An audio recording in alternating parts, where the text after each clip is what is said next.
नमस्कार, खबरों की खबर में आपका स्वागत है। कांग्रेस पार्टी के युवराज राहुल गांधी कब एक मैच्योर लीडर बनेंगे, कब वो रिस्पॉन्सिबल बनेंगे और कब कांग्रेस वाले को ही कम से कम ये विश्वास दिला पाएंगे कि वो देश को, पार्टी को लीड कर सकते हैं, ये 100% का सवाल है। क्योंकि आज उन्होंने वीडियो कॉन्फ्रेंसिंग के जरिए एक प्रेस कॉन्फ्रेंस की। एक तो लगातार उनका चल रहा है जनता के सामने आने का एक जो प्रयत्न किया जा रहा है। आज उन्होंने 3-4 मुद्दों पे बातचीत की। ऐसी ऐसी बात उन्होंने कह डाली जो कोई भी नौसिखिया लीडर भी वो काम नहीं करेगा।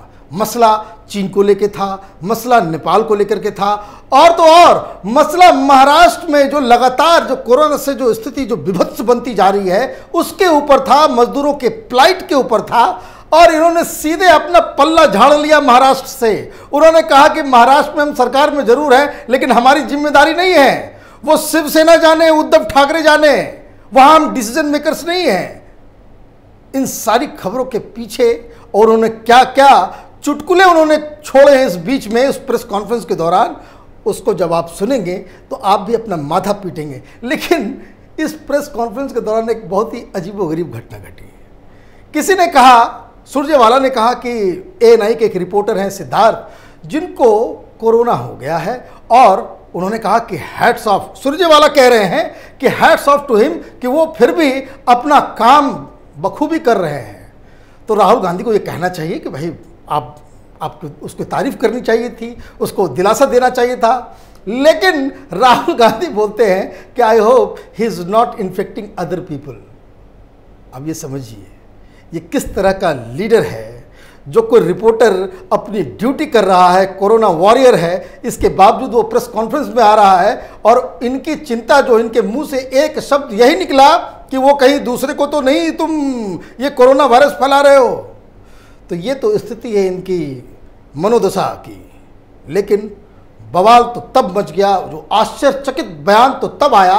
न्यूज़ 24 के रिपोर्टर संजीव त्रिवेदी ने एक सवाल पूछा कि महाराष्ट्र में स्थिति बहुत बिगड़ रही है, वहाँ पे विपक्ष जो है राष्ट्रपति शासन लगाने के लिए वो डिमांड कर रहा है, वो गवर्नर के पास चला गया है।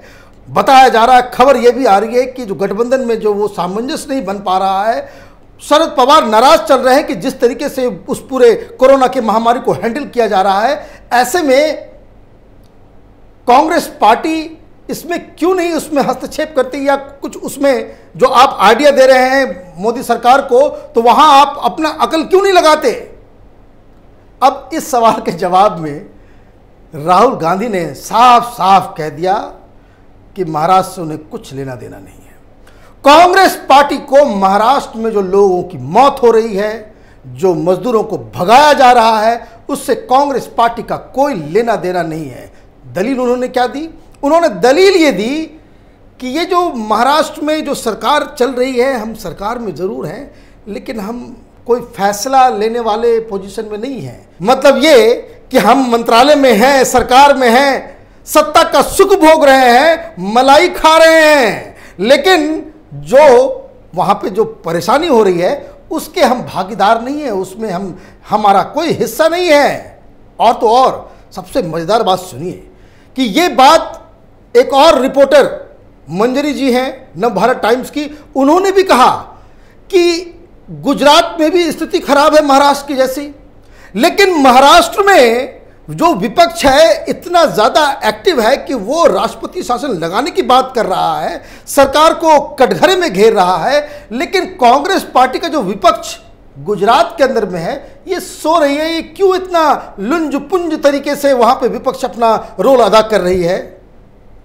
तो आपको जान के हैरानी होगी, राहुल गांधी ने कहा कि विपक्ष जो महाराष्ट्र में राष्ट्रपति शासन की जो मांग कर रहा है उससे कोई प्रॉब्लम नहीं है, डेमोक्रेसी में ये ठीक है।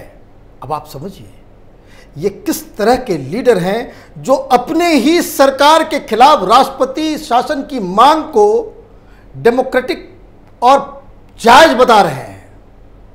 तो ये कांग्रेस पार्टी के लोग जो महाराष्ट्र में सरकार में हैं, जो कांग्रेस पार्टी के नेता जो महाराष्ट्र में बीजेपी के खिलाफ लड़ रहे हैं, शिवसेना के साथ हाथ मिला करके, उनको ये सोचना चाहिए। और इसका इम्पैक्ट क्या हुआ? संजय निरुपम का बयान आ गया इमीडिएटली कि कांग्रेस पार्टी को इमीडिएटली इस सरकार से बाहर आ जाना चाहिए, क्योंकि ये जो अपयश मिल रहा है, ये जो मजदूरों के साथ जो अन्याय वहां पे हो रहा, जो उत्तर भारतीयों को जो वहां से भगाने का जो प्रयास कर रही है वहां की सरकार, ये अपयश कांग्रेस को नहीं लेना चाहिए। इस सरकार से इमीडिएटली बाहर आ जाना चाहिए। कहने का मतलब ये कि ये देखिए विपक्ष की राजनीति का ये किस तरह का चरित्र है कि महाराष्ट्र एक विपदा में है। हिंदुस्तान में सबसे ज्यादा 1/3 जो कोरोना के जो पेशेंट्स हैं वो महाराष्ट्र से आ रहे हैं। वहां की सरकार इस ऐन मौके पे जबकि एकजुट होकर उन्हें इससे लड़ना चाहिए, तो वहां आपस में ही ये भिड़ रहे हैं, लड़ाई लड़ रहे हैं और धमकी दे रहे हैं कि ये जो मामला गड़बड़ हो गया है, अब कांग्रेस पार्टी को इससे निकल जाना चाहिए, नहीं तो अपयश मिलेगा, पूरे देश में कांग्रेस पार्टी की बदनामी होगी। तो ये अक्लमंद लीडर राहुल गांधी किस तरह से राजनीति करना चाहते हैं इस देश के अंदर में, वो उनके सलाहकार ही बता सकते हैं। और ऐसे लीडर को कौन आदमी डिफेंड कर सकता है, ये भी आश्चर्यजनक चीज है।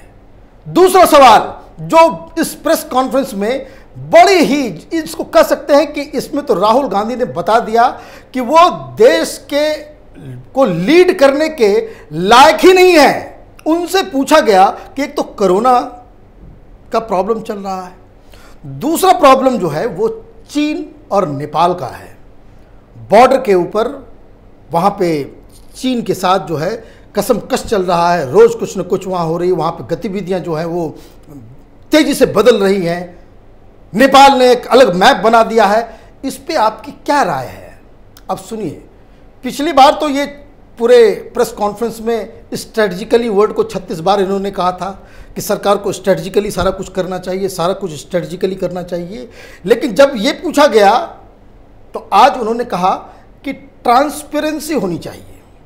मतलब सरकार को जो बॉर्डर में जो इशू चल रहा है, चाहे वो नेपाल के साथ या पाकिस्तान के साथ, वो चीन के साथ, उसमें ट्रांसपेरेंसी होना चाहिए। देश को बताना चाहिए कि वहाँ क्या हो रहा है। और इसलिए चूंकि ये सरकार ट्रांसपेरेंट नहीं है, इसलिए हम इस पे कोई जवाब नहीं देंगे। ये सवाल तो बिल्कुल सीधा था। राहुल गांधी क्या, मुखिया के स्तर के, पंचायत के स्तर के किसी लीडर से ये सवाल पूछा जाता तो वो एक ही स्वर में एक ही बात कहता कि नेपाल ने जो मैप बनाया है वो गलत है। हिंदुस्तान का जो एक एक हिस्सा जो है, हिंदुस्तान का वो अखंड और अटूट अंग है। इस पे चाहे वो नेपाल हो, पाकिस्तान हो, दुनिया की कोई भी शक्ति हो, वो उसके ऊपर अपना अख्तियार, अपना अधिकार जताने की कोशिश करेगा तो हम इसके खिलाफ होंगे और सरकार को इस पे जो एक्शन लेना है सरकार के साथ हम खड़े होंगे। चीन के मसले में भी सिंपल सी बात है कि भाई चीन का बॉर्डर पे जो कुछ हो रहा है वहां पे हम इंडियन आर्मी के साथ खड़े हैं। ये बात बोलने के लिए कोई पॉलिटिकल ट्रेनिंग की जरूरत पड़ सकती है क्या? इसके लिए आपको ट्रांसपेरेंसी चाहिए, वहां क्या क्या हो रहा है उसके बारे में आपको जानकारी चाहिए, तब आप इस बात को बोलेंगे। यह देश का सवाल है। चीन हमारे इलाके में घुस रहा है, आपके मुंह से इतनी सी इतना आवाज नहीं। और इसलिए जब आपके खिलाफ यह कैंपेन चलता है कि आप चाइनीज एजेंट बन गए हैं, तो इसी तरह के बयान से उन दलीलों को बल मिलता है। मूर्खता की आपने मिसाल कायम कर दी। इस तरह का तो कोई भी यूनिवर्सिटी लेवल का भी, मुखिया लेवल का भी लीडर जो है इस सवाल का जवाब बड़े ही गर्व के साथ देता और यही देता। लेकिन आपकी दिमाग में जो इमेच्योरिटी है, ये जो आप रिस्पॉन्सिबल ना होने की आपने जो कसम खा रखी है, उसका ये नतीजा है। एक और सवाल पूछा गया, इसके अंदर पूछा गया कि ये जो लॉकडाउन और ये जो हटाया जा रहा है, इसके बारे में आप तो कह रहे हैं कि लॉकडाउन फेल हो गया है, आपके पास कोई अल्टरनेटिव रास्ता है क्या? ये किस तरह से सरकार को करना चाहिए, कोई सजेशन आपके पास है क्या? आपने आरोप तो लगा दिया आते ही, पहला सेंटेंस कि लॉकडाउन फेल हो गया। ये जो 21 दिन में मोदी जी ने कहा था कि भाई वो कोरोना खत्म हो जाएगा, उसको हम चेक कर पाएंगे, वो तो फेल हो गया है। लेकिन जब ये पूछा गया कि आपके पास कोई अल्टरनेटिव है, कोई सुझाव है, तो कहते हैं कि भाई हम कोई एक्सपर्ट हैं। ये काम तो एक्सपर्ट का है, मेरा काम तो सिर्फ सवाल उठाने का है। आपका काम सवाल उठाने का नहीं है, अपोजिशन का काम सवाल उठाने का नहीं है। आप प्रेस फिर आप खोल लीजिए, आप एडिटर बन जाइए अपने अखबार के, नेशनल हेराल्ड के। ये पत्रकार का काम है सवाल उठाने का। विपक्ष का काम सरकार को अकाउंटेबल बनाना और सरकार की गलतियों को सामने लाकर एक अल्टरनेटिव क्रिएट करना, ताकि आप जनता में यह भरोसा दिला सके कि अगर आप प्रधानमंत्री मोदी की जगह होते तो आप इस क्राइसिस को बेहतर ढंग से आप इसको हैंडल कर पाते। अजीब स्थिति है, किसने ये पढ़ा दिया है राजनीति का ये पाठ, ये समझ में नहीं आ रहा है। ये किस तरह के सलाहकार हैं राहुल गांधी के दिमाग में जो है वो कूड़ा भर रहे हैं। सवाल पूछने का हमारा अधिकार है, सवाल पूछने का अधिकार नहीं है, उससे कहीं स्टेप आगे जाने। विपक्ष को हमेशा कहा जाता है कि शैडो कैबिनेट, वो हर चीज के लिए उनके पास अपना एक प्लान होना चाहिए। लेकिन ये बात कौन समझाए राहुल गांधी को, और कोई समझाए भी तो उनको समझ में आएगा, ये भी जो है अपने आप में एक बड़ा सवाल है। तो कहने का मतलब ये है कि राहुल गांधी लगातार मीडिया में आने की कोशिश तो कर रहे हैं, लेकिन हर बार उनके प्रेस कॉन्फ्रेंस में कुछ ऐसी बातें हो जाती है जिसको लेकर के उनकी खुद की किरकिरी हो जाती है।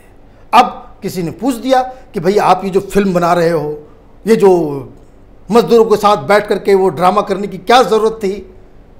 तो उन्होंने कहा कि देखिए, हम तो गांव वालों से बात करते हैं, मजदूरों से बात करते हैं, और उनके ज्ञान से, मजदूरों के ज्ञान से हमको बहुत कुछ समझने को मिलता है।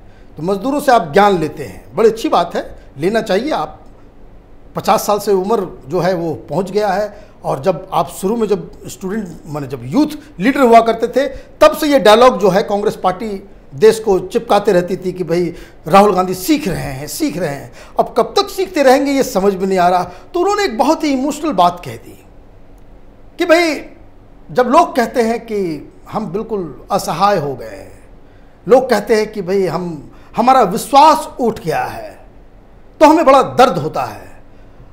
यहाँ देखिए राजनीति का ये खेल, आप इस तरह के इमोशनल बात करके क्या प्रूव करना चाह रहे हो? देश पूरी अच्छी तरीके से ये जान गई है कि विपक्ष की राजनीति का एक ही फॉर्मूला अब बचा हुआ है कि इस देश में जनता के दिमाग में, उनके दिल में असंतोष की भावना पैदा करो। सरकार के लिए, इंस्टीट्यूशंस के लिए, कोर्ट के लिए, जुडिशरी के लिए, सारी चीज़ों के लिए, जो भी इस देश का जो तंत्र है उसके खिलाफ असंतोष पैदा करो। ये प्योर जो उसको कह सकते हैं, जो नक्सलियों का जो टेक्निक है, जो वामपंथियों का जो टेक्निक होता है, उसको कांग्रेस पार्टी ने पूरी तरीके से अपने में आत्मसात कर लिया है। और ये राजनीति हिंदुस्तान की जनता ने बहुत पहले ही रिजेक्ट कर दिया है। इसलिए वामपंथी जो है सिर्फ जेएनयू में बचे हुए हैं, अदरवाइज कहीं नहीं है। इस बात को कांग्रेस पार्टी के लीडर्स को समझना चाहिए। राहुल गांधी अगले प्रेस कॉन्फ्रेंस में फिर कौन सा बम फोड़ते हैं, इस पे हमारी नज़र बनी रहेगी। तब तक देखते रहिए कैपिटल टीवी। हमारे वीडियोस को लाइक कीजिए, शेयर कीजिए और हमारे चैनल को सब्सक्राइब कीजिए। धन्यवाद।